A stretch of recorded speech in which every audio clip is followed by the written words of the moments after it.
আগরতলার লঙ্কামুড়া এলাকায় জমি কেনাবেচাকে কেন্দ্র করেই তোলাবাজি ও শারীরিক হেনস্থার অভিযোগে তীব্র ক্ষোভ ছড়িয়েছে স্থানীয় বাসিন্দাদের মধ্যে। অভিযোগ উঠেছে গত প্রায় এক মাস ধরে বিকাশ ঘোষ, তপন ঘোষ এবং সুধাংশু দেবনাথ নামে এক দল ব্যক্তি ওই এলাকায় চাষের রাজত্ব কায়েম করেছে। তারা সাফ জানিয়ে দিয়েছে লঙ্কামুড়া এলাকায় কোনো জায়গার কেনাবেচা বা লেনদেন করতে হলে তাদের নির্দিষ্ট পরিমাণ টাকা বা কমিশন দিতে হবে। সাধারণ মানুষের উপর এমন জোর জুলুমের বিরুদ্ধে ভিকি ঘোষ নামে এক যুবক প্রতিবাদ করতে গেলে তাকে নির্মমভাবে মারধর করা হয় বলে অভিযোগ।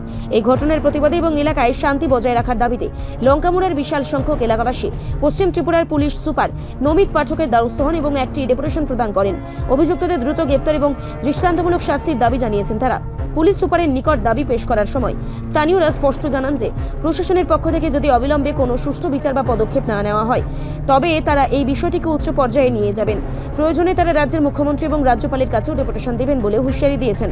জমি মাফিয়া ও তোলাবাজদের এমন দৌরাত্মে লঙ্কামুড়া এলাকায় বর্তমানে থমথমে পরিস্থিতি বিরাজ করছে এবং সাধারণ মানুষ নিজেদের নিরাপত্তা নিয়ে গভীরভাবে উদ্বেগের মধ্যেই রয়েছেন। প্রশাসনের ভূমিকার উপর এখন সবার নজর।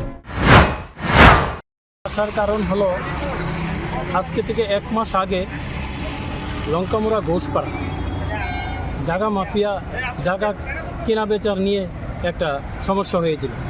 সমস্যাটা হলো আমার ভাতিজার সাথে দীর্ঘদিন ধরে সে এলাকাতে জায়গা দালালি করে যাচ্ছে। কে? বিকাশ ঘোষ, তপন ঘোষ এবং সুধাংশু দেবনাথ। জায়গা কেনা বেচা নিয়ে টাকা দিতে হবে, এটার প্রতিবাদে প্রতিবাদ করেছিল আমার ভাতিজা ভিকি ঘোষ। তার জন্য কিছুদিন পর তাকে একদিন রাত্রে 11টা নাগাদ রাত্রেবেলা ডেকে এনে রাস্তায় 4-5 জন মিলে তারপর আক্রমণ করেছে এবং মাথায় এদিকে 3টা গায়ে দিয়েছে, এদিকে গায়ে দিয়েছে। তার জন্য আমরা পুলিশ সুপারের কাছে ডেপুটেশন দিয়েছিলাম। তো এক মাস প্রায় এখন অবধি পেরিয়ে গেছে, এখন অবধি পুলিশ তাদেরকে কোনো গ্রেপ্তার করতে পারেনি।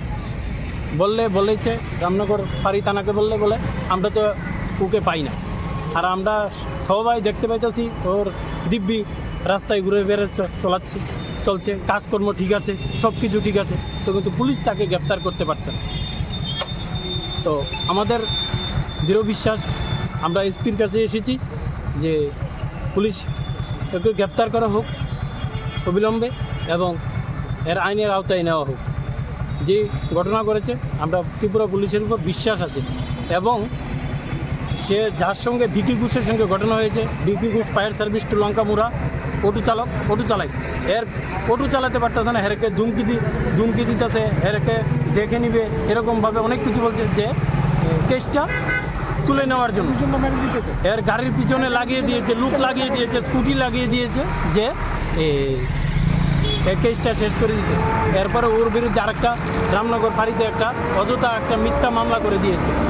এই মিথ্যা মামলায় পুলিশ ওকে ধরতে পারে না, এরা 3 জনকে ধরতে পারে না। পুলিশ আগামীকাল রাত্রি গিয়েছে, আজকে সকালে গিয়েছে, তো কিন্তু আর যে এত বড় কাম করেছে এরকমভাবে জায়গা দালালি করে একজন লোকের মারলো, তারপরে দিয়ে সেটা ওকে ধরতে পারে না পুলিশ, ওকে তারা ধরতে পারে না। মারার সময় তো ভিডিও আছে।